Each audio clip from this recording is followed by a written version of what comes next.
به خدا قسم برادرای عزیز و گرامی، جواب گردانیدن به سوال اگرچند که برای شما آسان است گوش کردنش، لیکن برای جواب دهنده در پیشگاه خدا مسئولیت دارد.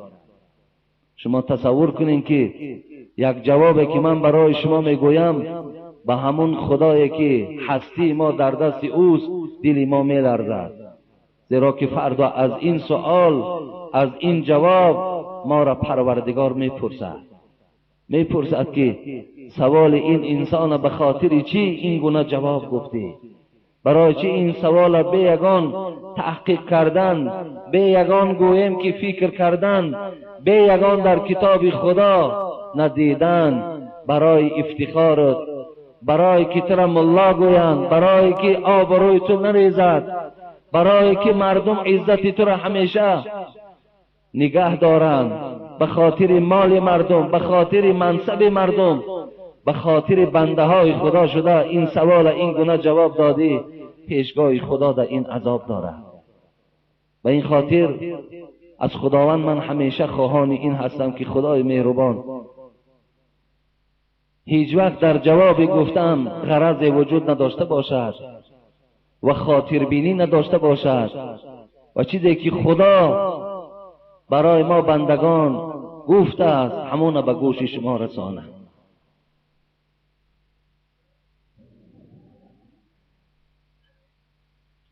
برای بعضی برادرها اینجا در مکتوبایی که در دست من می آید، راستی بار بعضی هاش خواندنم انسان ناراحت می کند. نمیدانم که شاید که در اصل همچنان باشیم ما که تهدید و تحقیر و بعضی سوالهای خیلی که برای ما ناراحت کننده است، لیکن به نام خدا دادر عزیز، من وقتی همون سوال تو را میخوانم اگرچه برای من ناراحت کننده است، من در عوضش چی میگویم؟ خدا تو را هدایت کند، خدا تو را توفیق دهد، خداوند زبان تو را از بد گفتن اهل علم خدا نگه دارد. من همین دعا را به نام خدا در حق همون برادرایی که اگرچه تحقیر می نویسند، اگرچه سخنهای قبیح می نویسند، لیکن ما در جوابش همین برای شما گفتنی هستیم. زیرا حضرت نوح علیه السلام حبیب خدا در بین صحابه ها نقل کرد که پیغمبری بود که او را میزدند، مردم پیغمبر را میزدند که دهن او پر از خون، بینی های او پر از خون، قوق های او همه کفیدگی. حبیب خدا می گفت وقتی که مردم دستش از زدن باز می ایستادند، این نوح پیغمبر بود، حضرت نوح بود، میگه دستش می برداشت و می گفت اللهم اغفر لقومی فانهم لا یعلمون. ببین دعای نوح در حق کسانی که تمام وجود او را خونشار میکردن این بود: خداوندا از تو فقط و فقط خواهان او هستم که این مردمی که مرا خونشار کردند خدایا مورد مغفرت و قرارشان ده، خدایا گناهاشان ببخش، زیرا که این عملی که اینها در حق من میکنند از روی نادانی است، از روی نافهمی است، اینا نمیدانند که من نماینده تو در روی زمین هستم. به این خاطر ما نیز برادرایی که نمیدانند نمیفهمند دعا میکنیم که خدا اونا را مغفرت کند، خدا اونا را هدایت کند، خدا اون زبانی که پیشگاه خدا دا فردا اخبارات عمر انسان میدهد، خدا اون زبانش چیکار کند؟ زبانش خدا درست نگه دارد. السلام علیکم بابای حاجی مرزا، از شما خواهش داریم که در حق جلال و حافظ که به محله ما که از آب تنقیسی داریم آب تازه آورده خیر میکند، دعای نیک کنید. روز جمعه بزرگ با احترام ساکنان محله ولیزاده یعنی خیرمن. این برادر الحال برای ما مکتوب دادن که راستی بار مکتوب میخوانی انسان خرسند میشود که در همین خیل تنقیسی آب وقتی یک ماشین پر از آب میکنی و برای بنده های خدا خیر در راه خدا تقسیم میکنی. برادر عزیز اینا فراموش نکن که بهترین صدقه به سوی پروردگار دادن آب است. این در حدیث های صحیح پیغمبر میگذرد. تصور کن که لباسش میشود، طهارت میکند، غسل میکند، درخش آب میدهد، خودش آب میخورد، کودکش آب میدهد، حیوانش آب میدهد، در همه او تو شریک هستی. رسول اکرم صلی الله علیه و سلم در حدیث های مبارک میگفت من کان فی حاجت اخیه کان الله فی حاجته. کسی اگر حاجت یک برادر مسلمانش میبرارد، الله حاجت او را میبرارد. ببینید در دیگر حدیث رسول اکرم صلی الله علیه و سلم میگذارد که و من فرج عن مسلم کربتا فرج الله عنها بها کربتا من کرب یوم القیامه.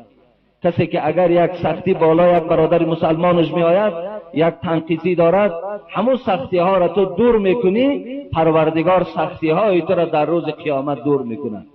خوش به حال برادرایی که امروز ثروت دارین، مال دارین، محله هاتون همیشه زیر نظارت میگیرین.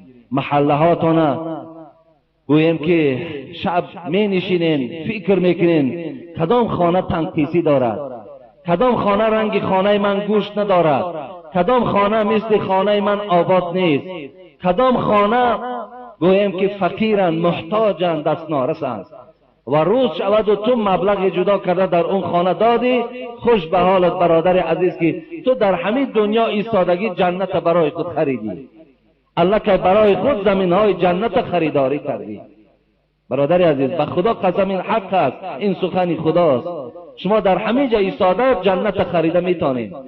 وقتی که امروز شما را خدا ثروتمند کرد، شما را دارا کرد و شما فکر فقیرها و مسکینها را دارید، خوش به حال آن کس. لیکن آن شخصی که خودش راحت میکند، بچه‌کاش راحت میکند، اولادش راحت میکند، لیکن فکر مردم ندارد، این کسی است به انصاف میگن. این کس گویم ناشکر به سوی پروردگار میگن، در دادگی خدا شکر ندارد. برای همین برادرای عزیز و گرامی، شما از جمله کسانی باشین که فکر برادر مسلمان تا نکنید، فکر آن کسانی که در محله شما هستند. شاید که خدا ترا به واسطه دعای همونها صاحب دولت کرده باشد، شاید این را کی میداند. به این خاطر شما دولتتان بای نمیدهین، مال شما از شما دور نمی شود، وقتی که از مالتان بهر بنده های خدا صدقه میکنید. خداوند گفت یا ابن آدم انفق ینفق علیک. ای فرزند آدم باور داری به پروردگارت، به بزرگی خداوند تسلیم هستی یا نه؟ صدقه کن، در عوض صدقت من برای تو مال میدهم. پروردگار میگوید ببین خراجات کردی، الله گفت جای خراجات پر میکنم، دلیرانه در راه خدا خیر کن، انشاءالله الله بلای تو هم قدر میدهد، هم شرف میدهد، هم دعای خوبت میدهد، هم پول برای تو پروردگار باز مهیا میکند. خوش به حالت برادر. السلام علیکم اکای حاجی مرزا. پیش از همه به شما سلامتی و خوشی های دنیوی و آخرت را تمنا میکنم. یک سوال دارم. در اکثر مسجدهای ما امام ها در نماز قرائت به تجوید دارند. ما یک دو مراتبه گفتیم که نماز را کسی با تجوید قرائت میکردگی خواند، لیکن نمیگذارند، زیرا آنها را جماعت دیهه تعیین کرده است. ما برای فتنه نشدن و بین نمازگزاران جنجال نشدن گپ نمیزنیم. در این گپ نزدنمان ما گناهگار میشویم. در آخر دعا کنید که مایان را از گمراه شدن و امامهای ما را قرائت با تجوید نصیبشان گرداند و زنهای تمام تاجری که با حیا و با حفظ حجاب نگه دارد. زیرا در کوچه ها میگردی نمیدانی که در مسلمان شهر گشته ای یا در دولت های غرب. دعا کنید رحمت خدا به شما باد. مخلصان شما از دیه خیستیورد ناحیه بابا جان غفور. برادر عزیز و گرامی، اینجا چند سوال شاید پی هم آید. اینجا این دویم سوالش میخوانیم، بعدا این برادرها را جوابش میگوییم. این خیلی سوال بسیار است. السلام علیکم و رحمت الله و برکاته. محترم حاجی مرزا، خداوند شما را نگهبان باشد. بعدا سوالی داریم. امام داریم که سینش به 75 رسیده است، قامت تمام نشده تکبیر نماز رو میگوید، به صفها عموما اهمیت نمیدهد، نماز را تیز میخواند، نماز عصر را در 2.5 دقیقه میخواند، و بعد از خواندن از قوم میپرسد که درست خواندم یا نه. دعای بعد سلام دادن 25 تا 30 دقیقه دوام میکند. یگان مراتبه امر معروف یا اینکه تلاوت قرآن نمیکند، فقط درباره 4 کتاب و هفتیه گپ میزند. از کتاب‌های عظیم و شأن قرآن شریف یگان سخن نمیگوید. قوممان به 50 یا 70 نفر میرسد، آنها از امام راضی نیستند، چیکار کنیم؟ همتری سوال ها شاید ولی چند تا پای هم آید. اکو برادر عزیز و گرامی، راستی بار منم جانبدار نیستم که در مسجدها شخصان بی سواد امام باشند، زیرا امامتی هم چگونه که در اول من قید کردم که یک سوال جواب میگوییم و خودمان را در پیشگاه پروردگار خیلی یک شخصی در سهو و در غلط آغشته و آلوده میشماریم و از عاقبت ما میترسیم. محراب هم همچنان است و بدبختی ما در چیست؟ اگر انسانی که میلش بی سواد باشد و قومش بی سواد باشد، از پس او نماز خوانند درست است، بی سواد و بی سواد اقتدا کنند درست است. لیکن وقتی یک بی سواد در محراب است و بچه‌های بسواد در صف هستند و اونها را نمیگذارند، نمازهای همگی ما درست میشوند. شما فراموش نکنید این نماز در اسلام نقش مهم میبازد. برادر عزیز و گرامی، نماز این جان خلاصی نیست، مثل که امروز ما و شما هم تا یک سراسیمه که 2.5 دقیقه در این امام میخوانش هم تا میخوانیم و جان ما نگوی خلاص کردیم. نه آخی، الله احتیاج به نماز شما ندارد. به کارخانه پروردگار و نزد درگاه پروردگار تو نماز تا میخوانی نمیخوایی یگان زیان و ضرر نمیشود. انسان نماز برای فقط فایده جان خودش، برای راحت آخرت میخواند، لیکن بسیار نقش مهم در اسلام میبازد. همین نقش مهم است در اسلام میباختگی.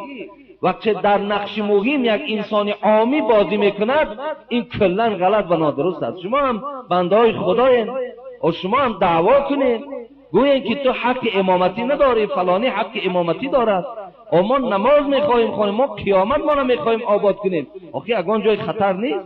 مرحمت کمیته های دین را مراجعت کنین. ببین گویین که همین کس بی سواد است، لیکن چیکار کنیم که همین تا کیبر دارد، فخر دارد، بچهای پولدار دارد، پدری وظیفه‌دار دارد. آخی به این میشود؟ و ما نمازخوانی آمدیم، ما نمازمان درست شود.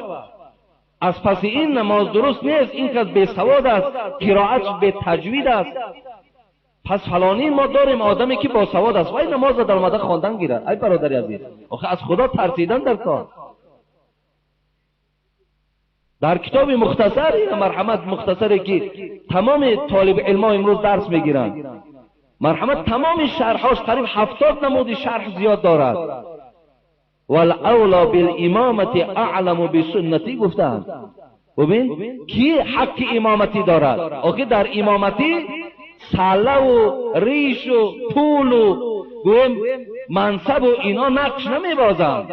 اساس آن چیزی که میبازد این علم است. علم انسان عالم با سنت باشد، مقصد فرض داند، سنت داند، واجب حکم داند، مستحب و مباح و مکروه حکم ها داند که اینا چی هستند، چی واجب چی معنی دارد، مباح چی معنی دارد.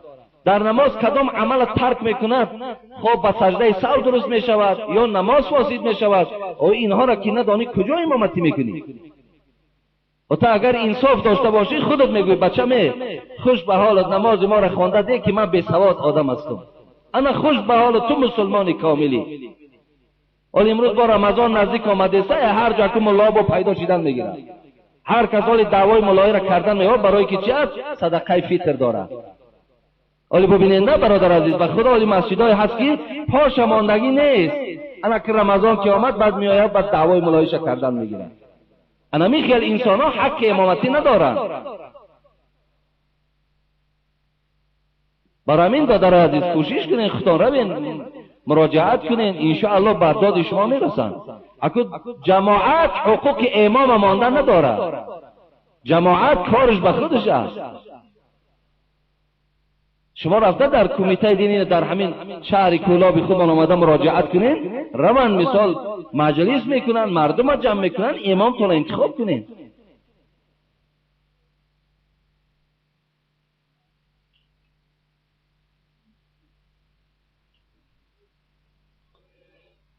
بسیاری بسیار ناخوبی ها هست در ما، بسیاری بسیار. بسم الله الرحمن الرحیم. خداوند به همه بنده های مخلوق خود آفرید دنیای روشن را. در این دنیای روشن کدام علم بیشتر به ما خوب است؟ با علم قرآن یا یگان علم دیگر؟ خدای تعالی علم شما را زیاده گرداند. به نام خداوند بخشنده مهربان. نیابد مرد جاهل در جهان کام، نیابد بوی و لذت میوه خام. این برادر از ما پرسیده است در دنیای روشن کدام علم افضل تر است؟ اصلا علمی اخروی یا علم دنیوی؟ خب یا علم اسلامی یا علم دنیوی؟ مراد این برادر همین است. برادر عزیز و گرامی، من چندین بار قید کردم در اسلام علم دنیوی و علم اسلامی گفتگی نیست، هر دوش علم خدا هست. هم علم دنیویش علم خداست، هم علم اخرویش هم علم خداست. هر دو این علم ها را طلب کردن فرض است. همون طلب کردن علم که فرض باشد، هم علم دنیایی را شما طلب کنین، هم علم چی است؟ هم علم قرآن و حدیث را هم شما باید که چیکار کنین؟ از خود کنین. هر دو اینا افضلند، هر دو اینا پیشگاه خدا در ثواب دارد. و این خاطر دادر عزیز شما پیروی هم از علم دنیاتون درکدار شوین، در برابر علم دنیا شما قرآن خوان باشین، شما معناهای قرآن دانین، شما حدیثهای رسول اکرم خوانین. انا اینجا ده انشاءالله الکی چی هست؟ فکرهای شما وسیع می شود، الکی فکرهای شما بای می شود. دیگر شما را نه آدم دنیا فریب داده می تاند، نه یگان گویم شخصی که دعوای دینی داشته باشد و تو را با طریق دین فریب داده تاند نمی تاند دیگر. و این خاطر هر دی اینا برادر عزیز افضلند و هر دی اینا برای ما و شما لازمند. السلام علیکم حاجی محترم، یک خواهش دارم. این سوال از برادرای خوجند بوده است. درباره جنها صحبت میکردید، درباره بیماری های جن زده مفصل و ساده تر کرده فهمانید.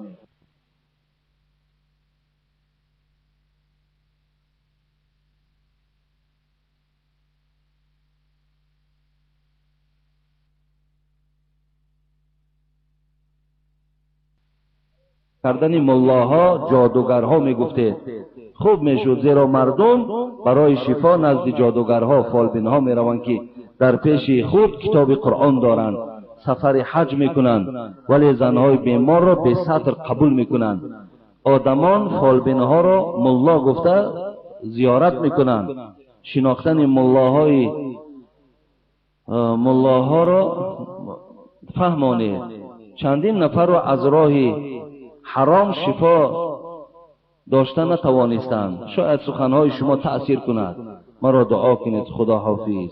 مراد جان از خوجند. برادر عزیز، در ما در اصل همین مردم ما جادوگر هم ملا میگن، فالبین هم ملا میگن ملاگیش کردگی هم. نه، بلکه ملا دیگر چیز است. ملا کسی هست که مردم از پیش فالبین من میکند.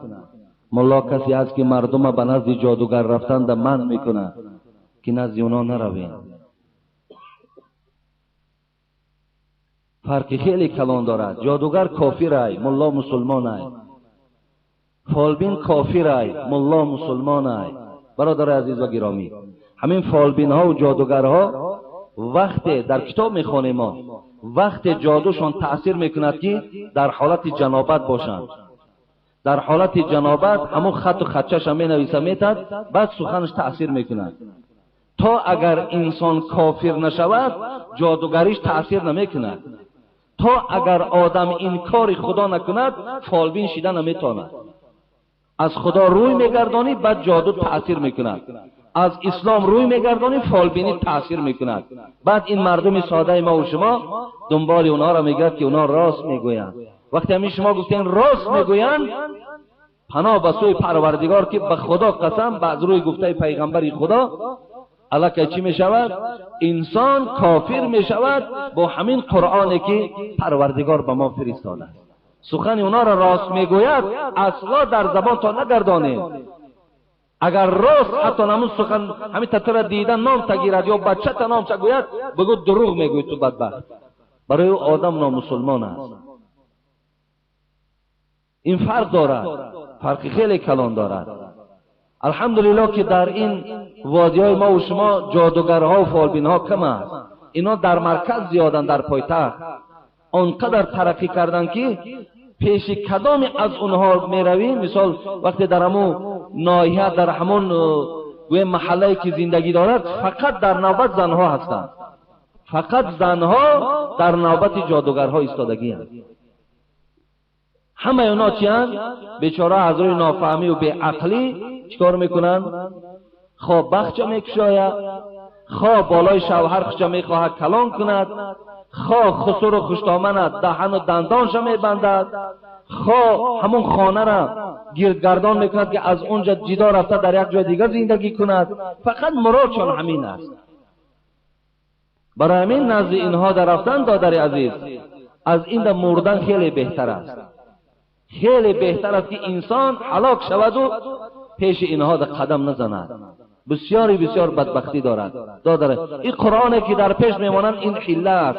این حجی که اونا میروند حجشان حج نیست، این برای فریب دادن ما و شماست. فریب میدهند. چگونه که بعضی شخصا را میبینین شما ساله دارن، ریش دارن، دعوای اسلام دارن، لیکن باطنا فریب میکنن. انا مثل همینا هستن. به نزدیک من شبروی راهزن به از پارسایی، به از چی؟ به از پارسایی پارسا پیرهن، به از فاسقی پارسا پیرهن.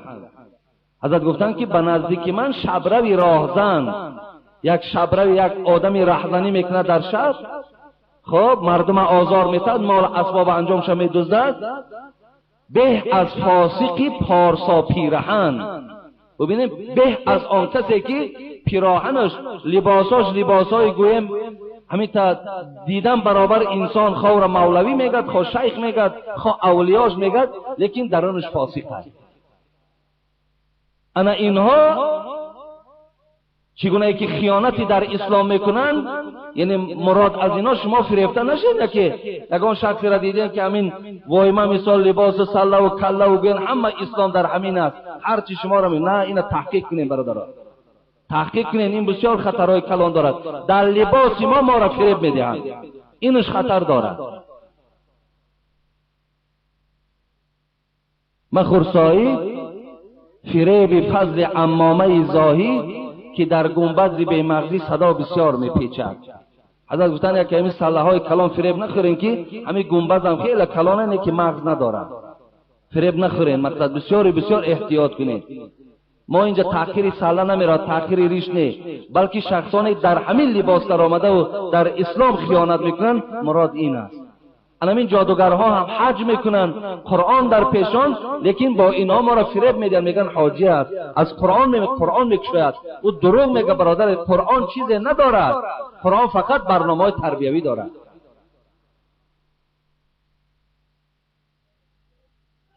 انشاءالله درباره جنها گفتن من دارم موضوع، خدا خواهد برای شما میرسانم. السلام علیکم ناملای عزیز. چند سوال دارم. یکم، رنگ کردنی موی سر با رنگ سیاه برای زنها درست است؟ بله درست است. برای زنها اگر موی سرشون سیاه کنن درست است. مثلا زینت است، زینت در پیش شوهرش، یعنی نمایش دادن و شوهرش گویم که به سوی خودش برغبت گردانیدن درست است. فقط مردها را درست نیست که موی های سرشون سیاه کنن. یا در کتاب میگن که دخترک وقتی که اگر موی سرش سفید است یا زرد است، برای خواستگار فریب دادن سیاه کند، انا هیچ نادرست است، زیرا این خیانتی در اسلام می شود. لیکن برای زینت کند برای شوهرش درست است، ضلال ندارد. بریدن موی سر برای زن نادرست است برادر عزیز. یعنی زن حقوق ندارد که موی سرش برد. اگرچه شوهرش گوید که موی سرت ببر، حقوق بریدن ندارد، مگر حالتهای ضرورت شود که یگان بیماری بالای او آید و موی برای او یگان ضرر خطر داشته باشه، او حالت درست است. سوم، تومار حکمش در اسلام. تومار در کتاب ها میگویند که اگر نامه های پروردگار یا آیت قرآن باشد درست است، لیکن آدم تومار نویس باید تومار نویسی را برای خود کسب نکند و انسان عقیدش با این نباشد که مرا تومار فایده کرده است. انا عقیده ما در هرچی غلط و هرچی زلال میارد انا این است که ما فایده را از تومار میبینیم، میگیم که از روز که تومار را گرفتم من شفا یافتم. این الله که چی است؟ شرک به خدا است. تو از خدا باید شفا را ببینی.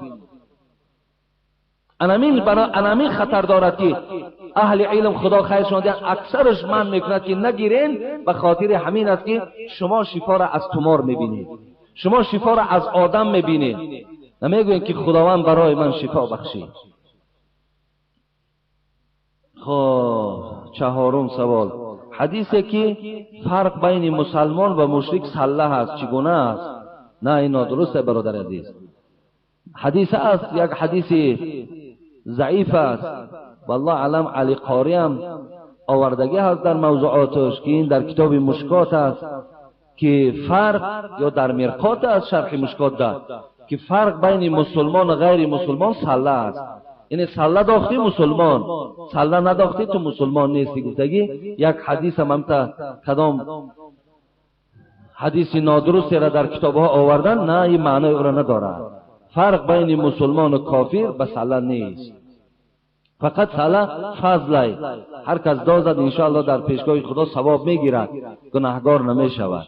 زیرا که از گوییم که کردارهای پیغمبر ما بود که پیغمبری خودمان هم بالای سرشان صلح می انداختند. خب و پیغمبری خدا چند صلح داشتند؟ من در کتابات دیده بودم 2 صلح داشتند. یک صلحش 12 ذراع بود، یک صلحش 7 ذراع بود، یعنی یک تا 6 متر، یک تا 3.5 متر بود.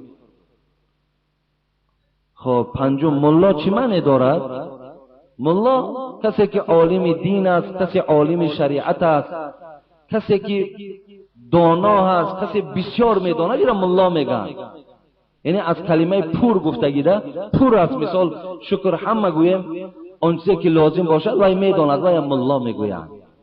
لیکن ملا هم باز تقسیم ها دارد. ملایی که غمخوار اسلام است، ملایی که علیه اسلام با مبارزه میبرد. خدا نگه دارد که از جمله همون ملاهای باشه که همیشه غمخوار اسلام باشین و خدمتگار در اسلام باشین.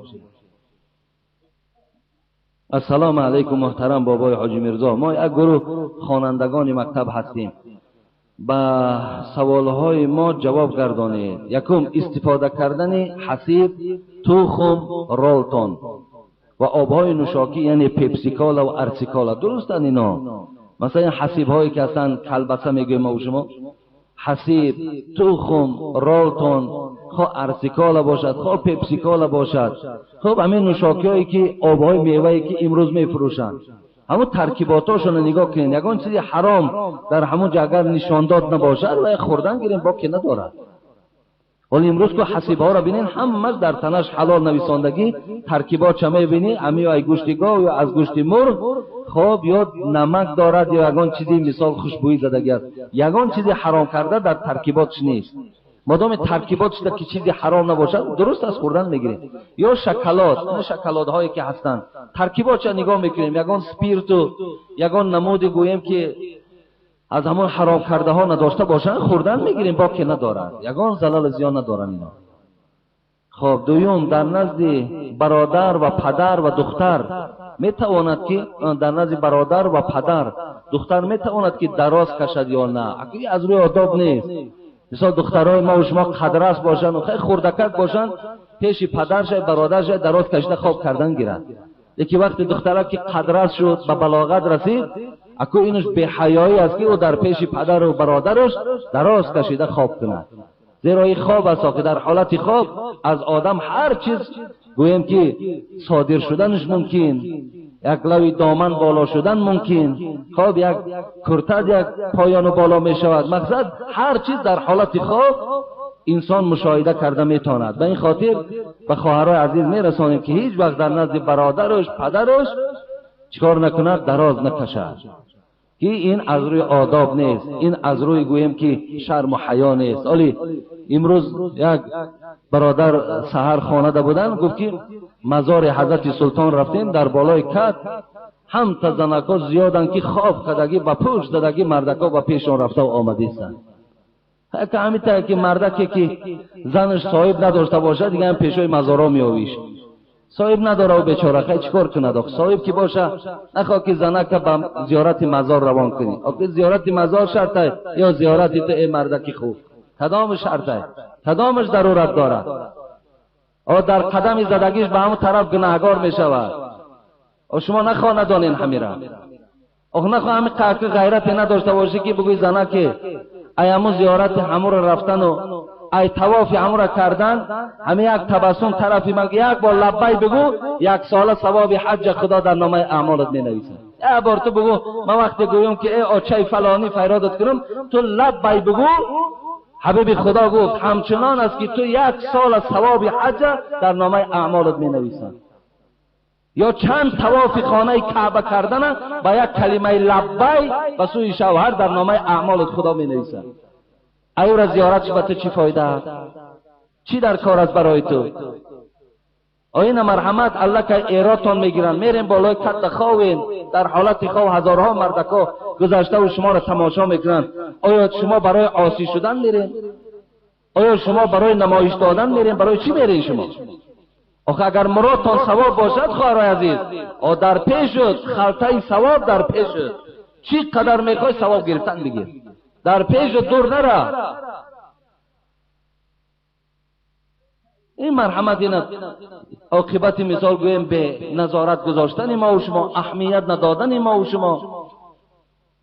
گویا که اونا ثواب یک جمع میشون و سوار میشن کجایی که خواه رفتن میگیرن. برای خواهرای عزیز هیچ وقت شما از همه بالاترین برای شما این شرم و حیا میسن. با شرم و با حیا باشین، هیچ وقت دراز نکشید، نه در پیش پدرت نه در پیش برادرت. اینا دراز کشیدن الله که گویم ارادگیری و غیبتاشون آورده سن که رفته کسی میخواه برای حضرت مزار حضرت سلطان تماشا کنه. پر زنکا میگم جا غلطیدگی خواه. حیف به نام خدا. تا انسان خیلی غمگین میشه، نخواه که زنی مسلمان در یک کاری که خدا منعش کرده رفته در همونجا تو. السلام علیکم داملای شیر، این سخن اکای حاجی مرزا. من از ناحیه شهر توس هستم و شما یک سوال دارم. در دهه امان امام مسجد از هر یک نفر در مدت یک سال مخصوصا در ماه شریف رمضان مبلغ طلب میکند و میگوید اگر 4 یا 5 سامانی نآرید نمازهای جماعت را که با شما خواندم نمیبخشم. آیا این در شریعت درست است؟ میخواستم در این باره شما معلومات دهید. نه برادر عزیز، شما برای حق امامتیش اگر یگان مبلغش دهین میلش، مثال حق امامتی، برای حق امامتی یگان سوم برین شما معین 5 سومه 10 سومه چیزی که نباشد در دستش دادین در حقتون دعا کند، این درست در باقی ندارد حق امامتی. لیکن مخصوص و حق معین کند که هر کدام تو باید 5 سومی مرا دهین، اینش در حقوق ندارد، اینش حق نیست 5 سوم دهین یا 10 سوم دهین. لیکن حق امامتی درست است. مثال برای امام شدنش اینا بسیاری آدمی هست که مثال بوی امامای مردم مثال صدقه فطرش در بای نمیتیان، بلکه حق امامتی دیان درست از باقی ندارد. چند سومی که میتن اینش زلال ندارد، اینش یگان زیان ندارد، زیرا که همه سهو و غلط همو قوم همو امام برداشتگی است، همه کمبود همو قوم در گردن امام است. به این خاطر اگر یگان سوم صدقه کنن اینش زلال زیان است، لیکن معین کردنش این نادرست است. السلام علیکم آبای حاجی، با این سوالی من جواب گویه. من از ناحیه مومن آباد دهه غیش، در جای ما مسجد قدیمه هست، ملاهای ما در یک وقتی نماز می آیند، 4 وقت دیگر نمی آیند. حکم اینها چیست؟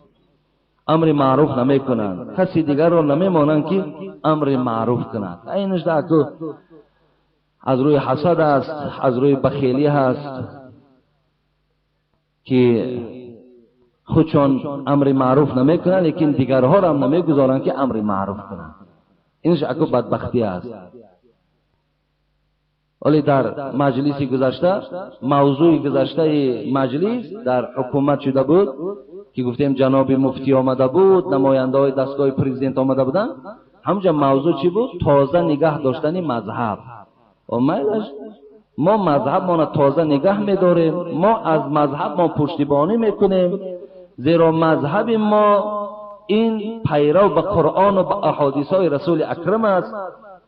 این یگان جای زلل و خللش در این مذهب بودگیش نیست. الحمدلله که عقیده ابو جعفر طحاوی که حنفی مذهب از روی دنیا میخوانش که همین عقیده انسان جنت میبرد، عقیده صاف، عقیده تازه، عقیده پاک، عقیده که خلل گویم زللی ندارد. ما پیش از آنه که ما برآمد مانده قید کردیم که پیش از آنه که مذهب مانه تازه نگه داریم، برادر عزیز، و دلها مانم باید تازه نگه داریم. دلها در وقت حسد باشد، بخیلی باشد، بدبینی باشد، نفرت باشد، یک ملا دیگر در یک جا غیبت کردن گیرد، یک ملا دیگر پیش راش گیرد، یک ملا نسبت یک ملا نقشه های بد کشیدن گیرد، دیگر مذهب از کجا پاکیزه نگه داشته میتونید؟ برای این خاطر ماها باید اول دلها مانه، فکرها مانه یک میکنیم، بعدا انشاءالله برای بهبودی مذهب من چکار میکنیم؟ کار میکنیم.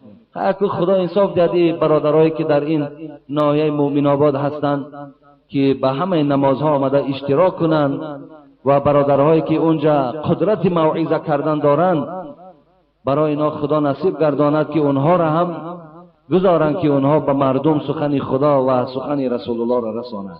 برادر عزیز، که این مسئلهش در ما یگان قوت و قدرت نداریم، فقط شما دعا کنید که خدا همون پیشواهاتون انصاف دهد تا که اونها گذارن که مثال برادرایی که وجود دارند به مردم امر معروف کنند. خب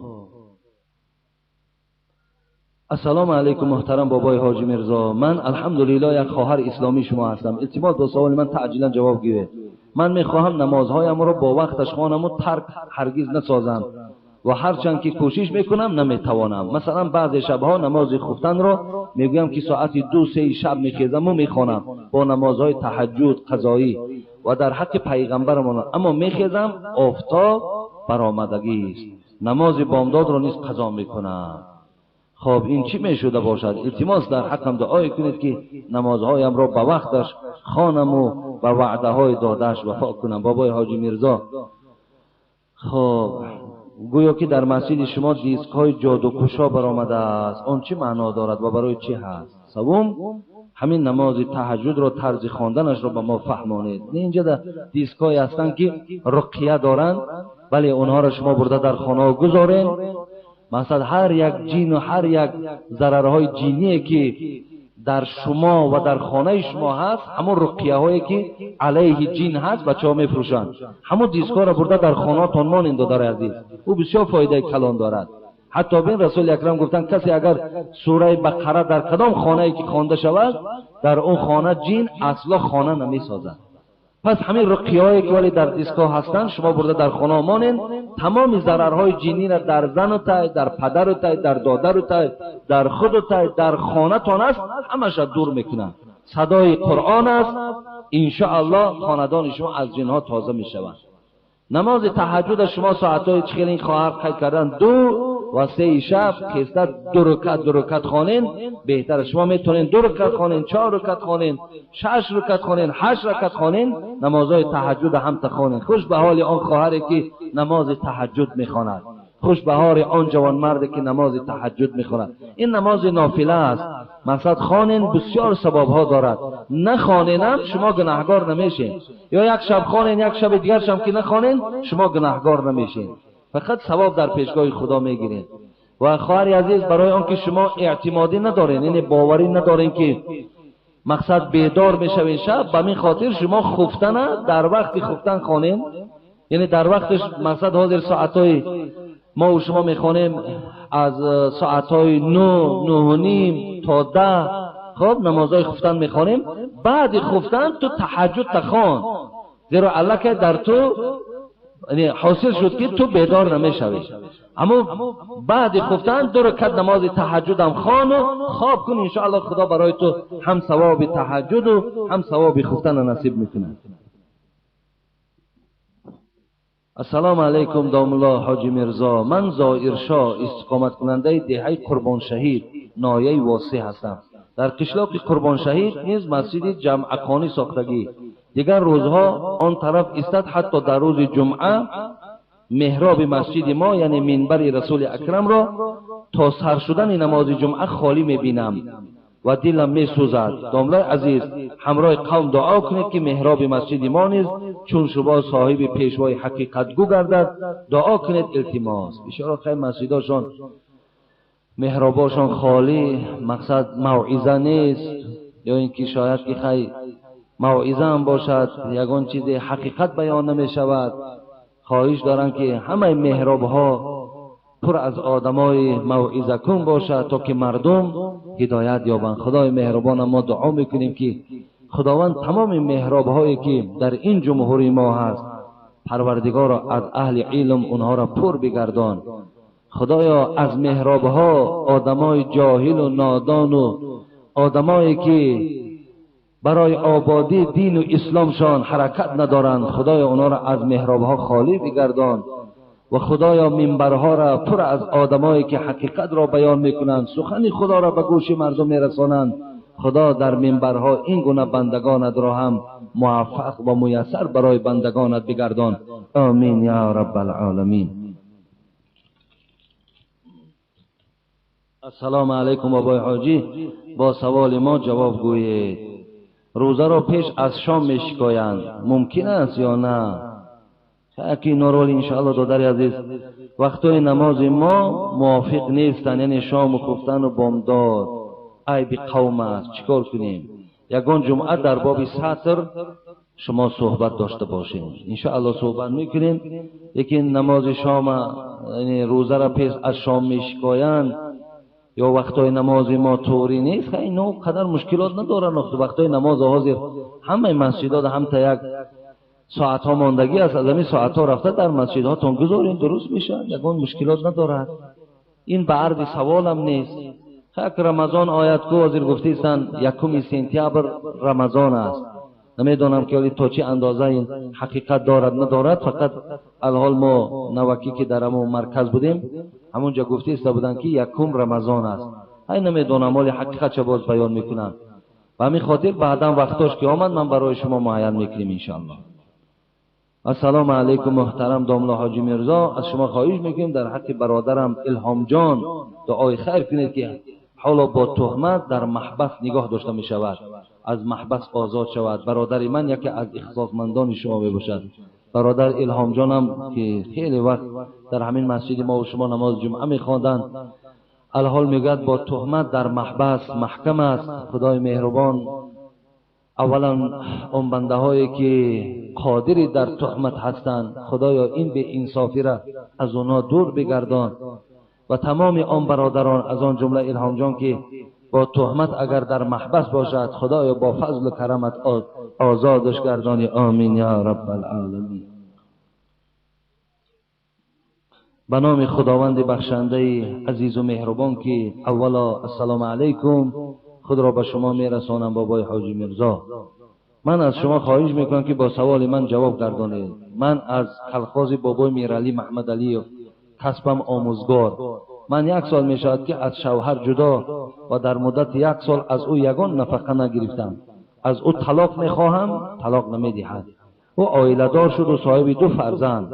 من می خواهم با شخص دیگر با شوهر برایم، ولی تا حال با من طلاق نداده ایستاده است و می خواهم که شما آید این مسئله در اساس شریعت روشنی اندازید. خواهر عزیز شما میتونین مرکز در رفته مراجعت کنین ان شاء الله. حاضر مرکز 4 سال ده خب خط طلاق میدهد. یعنی اگر همین خیلی جوان مردهایی باشن که خدا همین تا به عقل و به فراستشان کرده باشن که خودشان زن میگیرن و زنهای خودشان طلاق نمیدن، اما زنهایی که در اول داشتن طلاق نمیدهند. حتی بعضی نوجوان مردش با مبلغ طلب میکند که برای من مبلغ میدی بعد من تو را طلاق میکنم. اگه خیلی به انصافا پورن خواهرای عزیز، و این خاطر شما همون مرکز در رفته مفتیات دگوین شما در خط طلاقتان از جانب مرکز میدهند، دیگه طلاق او تماما در کار نیست. آمده با همون شما عده میپاین. یعنی ولی اینجا یک مسئله نازکی دیگه برآمده است. بسیاری خواهرای را که سر میدهند در او یک مدت شوهر میآورند، شوهر میکنند میروند. نه، این نادرست است. شما بعد طلاق دادن شوهر باید 3 حیض پاییدنتون در کار. 3 حیض مقصد ممکن 3 ماه گذرد، بعد 3 ماه شما پاک میشوید، بعد شوهر دیگر کرده میتونید. شما در مدت 1 ماه یا 2 ماه شما شوهر کرده نمیتونید اگر چه خریدارم داشته باشید. نکاحتون نکاح نیست، حیاتون حیات حرام است. یا اگر شوهر که مرد 4 ماه و 10 روز میپای بود میشد، بعد شوهر میکنی. و اگر پیرانسال باشی برای تو 3 ماه است، 3 ماه نگاه میکنی، بعدی 3 ماه بعد شوهر کرده میتونی. این روزها را شما این معین کردگی را بسیار بسیار دقت دهید که اگر همتا بر وقتر شما این بعضیاش همین روز شوهر سرش میتاد، 1 هفته پس مثال ممکن شوهر کند، ممکن 1 ماه پس شوهر کند. این نکاح نکاح باطل است و این خانه‌داریشان اینا همچون حکم زنا میروند.